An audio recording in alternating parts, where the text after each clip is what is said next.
రాజ్యాలను వెళ్ళే రాజైన రాజాదిరాజుకు దాసుడే. ఆ సత్యాన్ని ఆయన ఎరిగి దీన మనస్సు కలిగిన వాడై తగ్గించుకొని దేవుణ్ణి మయంపరుస్తూ ఆనందిస్తూ ప్రజలకు నేర్పుతున్నాడు.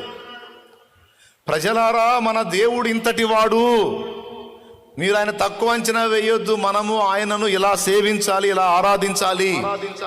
ఆయన ముందు మనం అతిశయించరాదు, మనము ఆయన యందు అతిశయించాలి. ఆయన ఆరాధనీయుడు, ఆయన స్తోత్రార్హుడు, సైన్యములకు అధిపతి. హల్లెలూయా. సమస్త విశ్వమును నిర్మించిన నిర్మాత.